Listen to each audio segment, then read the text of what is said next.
Entrega incondicional. Programa de Dios para la victoria. Por Gary North.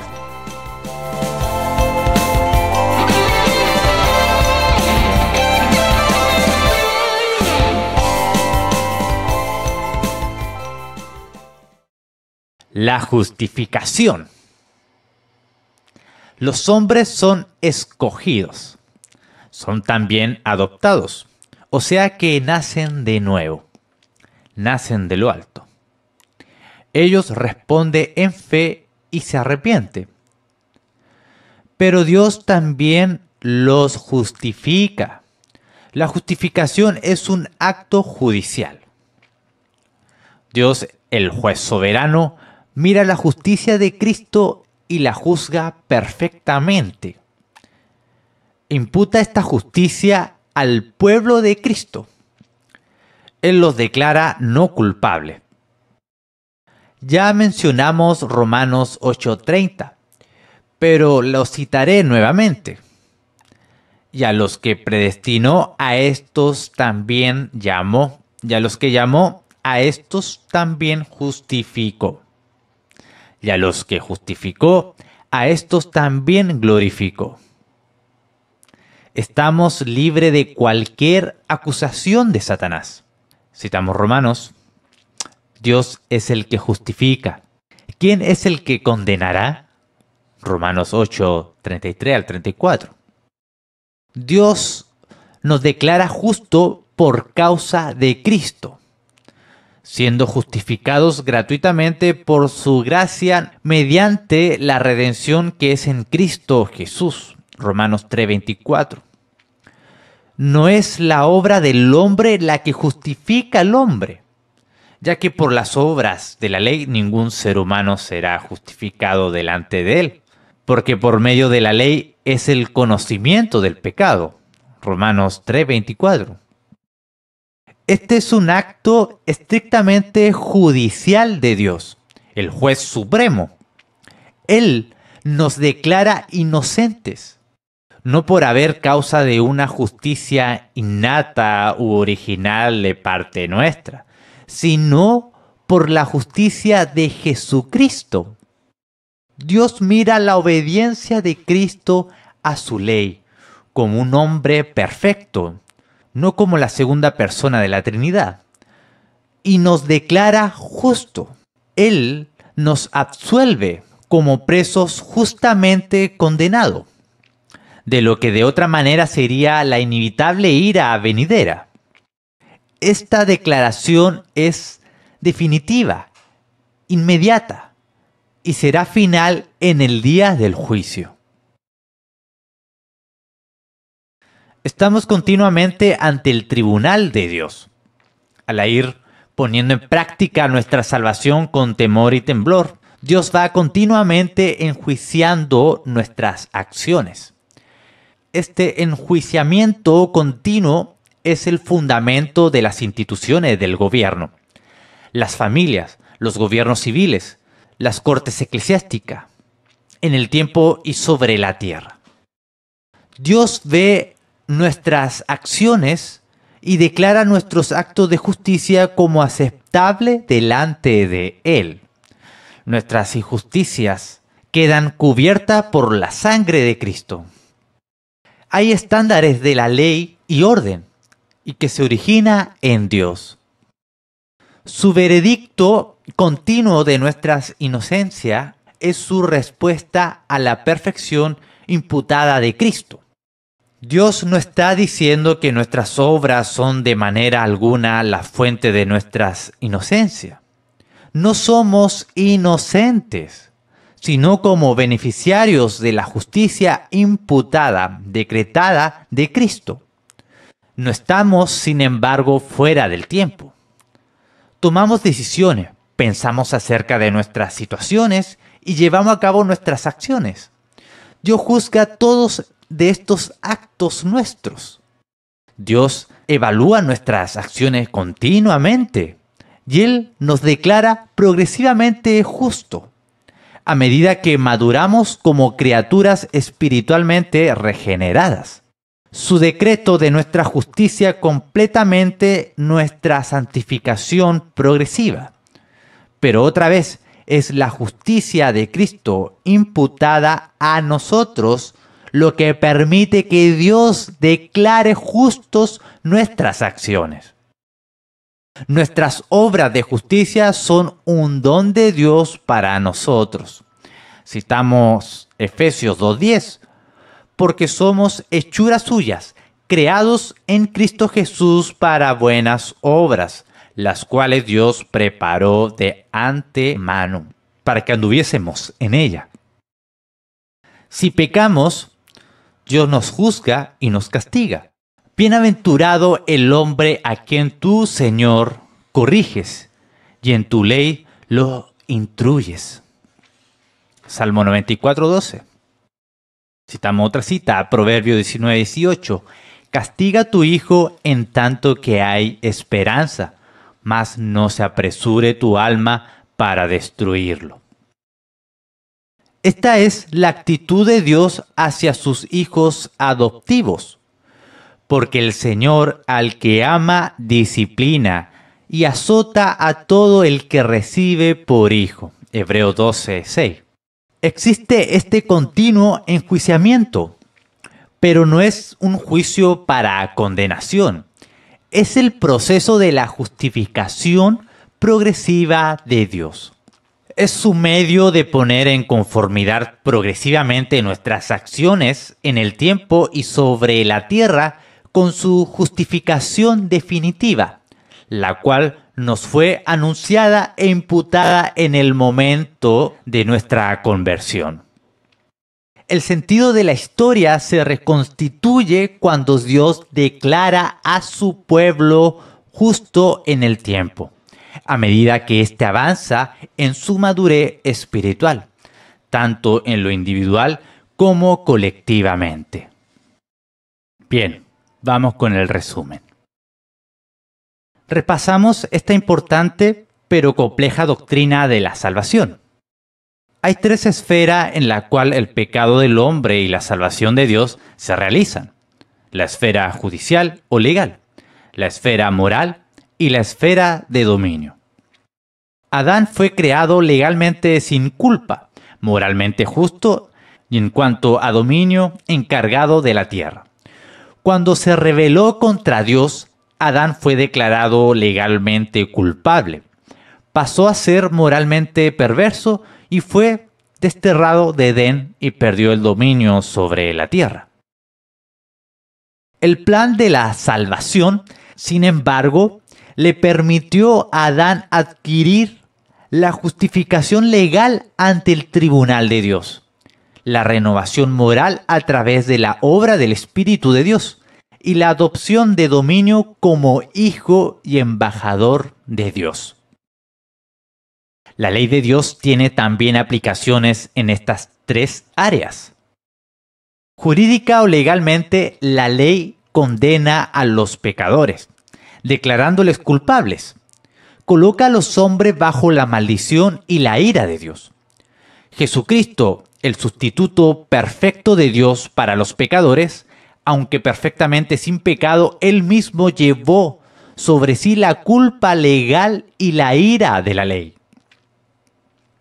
Como hombre sin pecado, él pudo tomar el lugar de lo que vino a salvar. Como Dios, él pudo sobrellevar la ira infinita de Dios contra el pecado. La Biblia llama a los hombres a aceptar este sacrificio por la fe, confesando nuestra culpa ante la ley de Dios y confiando en el sacrificio sustitutivo de Cristo como nuestro único medio de salvación. Los que ejercen esta fe y compromiso quedan justificados ante la corte celestial, es decir, a ellos se les declara justo en base a la justicia imputada de Cristo. Esto nos lleva al segundo uso de la ley, moralmente. La ley es la regla fija de justicia de Dios. Nos revela el bien y el mal. El hombre pecaminoso odia a Dios y así rechaza la ley como una regla válida para la vida.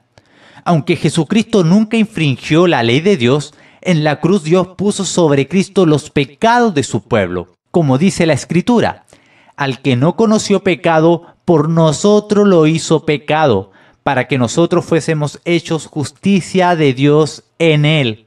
2 Corintios 5:21. La muerte es el castigo de Dios por el pecado. Y ciertamente es un castigo adecuado, porque la muerte destruye el pecado. La muerte de Cristo fue la destrucción de los pecados colocados sobre él, e hizo posible la nueva vida de su pueblo. Los que han sido unidos a Cristo por la fe experimentan la muerte al pecado y la novedad de vida. Ellos se renuevan moralmente y se regocijan en la ley de Dios. Este aspecto moral de la salvación se llama la santificación. El hombre santificado juzga progresivamente sus propias tendencias malas. El tercer uso de la ley es el del dominio. La ley revela el mundo de obrar de Dios para toda la vida, y el hombre como gobernador de la tierra ha de gobernar por medio de la ley de Dios. Sin embargo, el hombre en pecado ha perdido el dominio legítimo. La Biblia asocia el dominio con la filialidad, ya que el hijo es el vicerregente del padre en la familia. Adán era el hijo de Dios según Lucas 3:38. Arrojado fuera de Edén, Adán quedó expulsado de la familia de Dios, perdiendo su título a la filialidad legítima y perdiendo su dominio legítimo. Jesucristo asumió ese lugar para su pueblo. Él no poseyó nada, no ejerció ningún dominio ocupacional después de su bautismo en el papel de Salvador, aunque anteriormente había sido un carpintero. Y no tuvo ningún lugar donde recostar su cabeza. En la cruz él sufrió la forma final de la pérdida del dominio. Gracias a él, el dominio y la filialidad han sido restaurados al pueblo de Dios al ser adoptados a la familia de Dios. Los cristianos no deben imitar la pobreza de Cristo, como tampoco deben intentar morir por los pecados del mundo. Es posible que algunos cristianos sean llamados a una vida de pobreza, pero fundamentalmente cada cristiano es un hombre o mujer restaurado para ejercer dominio. El hombre de dominio sojuzga progresivamente la tierra.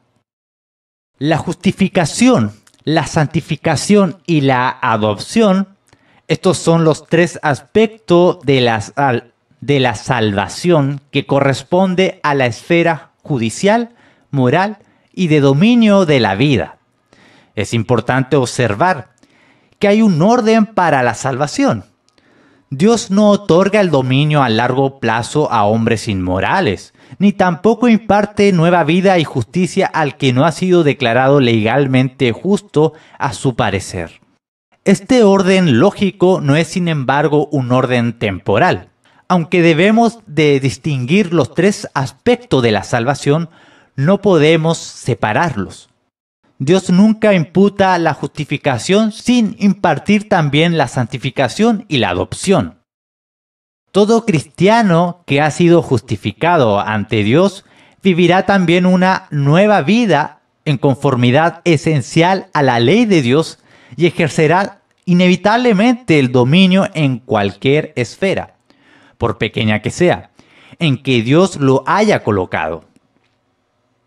Además, podemos observar que cada uno de estos tres aspectos de la salvación tiene un aspecto definitivo, uno progresivo y un aspecto final. En primer lugar está la justificación.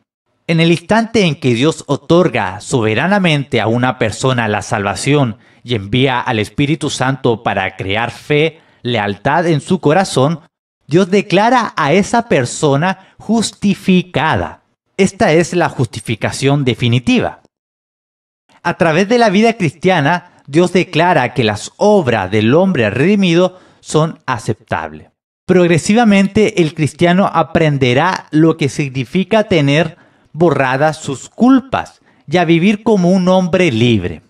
Esto refleja su justificación progresiva. Entonces, en el día del juicio, habrá un pronunciamiento final de Dios, la justificación final de su pueblo. Lo que hay que comprender es que en los tres casos, la fuente de la justificación del hombre redimido es el acto declarativo de Dios, no del hombre. La decisión de declarar a una persona justa y a otra eternamente culpable es solo decisión de Dios. El hombre caído no inicia nada en cuanto a su propia justificación. Nada. De la misma manera, cuando se salva, al pecador se le regenera y da nueva vida. Su actitud de odio se cambia por una actitud de amor hacia Dios y un deseo a servirle a Él y a su ley. Esta es la santificación definitiva. No hay ningún cristiano, sin embargo, que sea perfecto en esta vida, porque está influenciado todavía por el mundo que le rodea y por las tendencias restantes dentro de sí a pecar. Así que debemos crecer paulatinamente en santidad. Esta es la santificación progresiva. Cuando se muere, quedará por fin separado de todas las tendencias pecaminosas y será perfecto en santidad. Esta es la santificación final. Cada aspecto de la santificación, la regeneración, es un don de Dios. Lo mismo es cierto del dominio. Dios nos adopta en el momento de nuestra salvación. Luego Él nos da a cada cual nuestro huerto de Edén, particular para que lo adornemos y guardemos, a medida que crecemos en gracia. En el tiempo y en la tierra nuestro dominio aumenta. En la resurrección nuestro dominio queda consumado. El dominio es definitivo, progresivo y final. Es un don de Dios. La vida cristiana se vive en todos sus aspectos por la fe. La fe no es una experiencia mística, ni tampoco es algo que ejercemos una sola vez.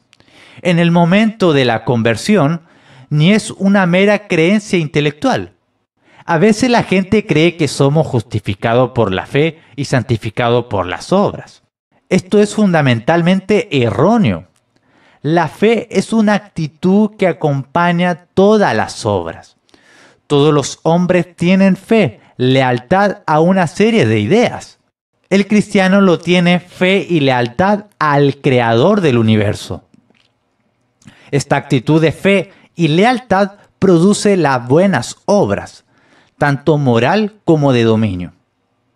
El cristiano espera de Dios el poder para vivir una vida justa y para poder ejercer dominio.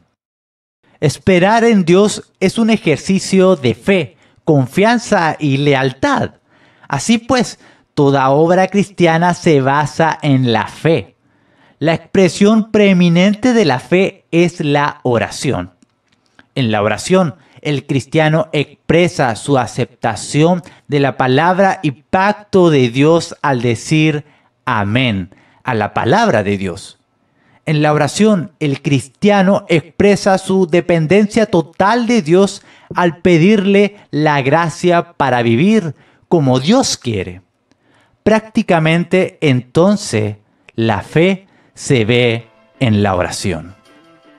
Y en nuestro próximo audio continuaremos con la restauración.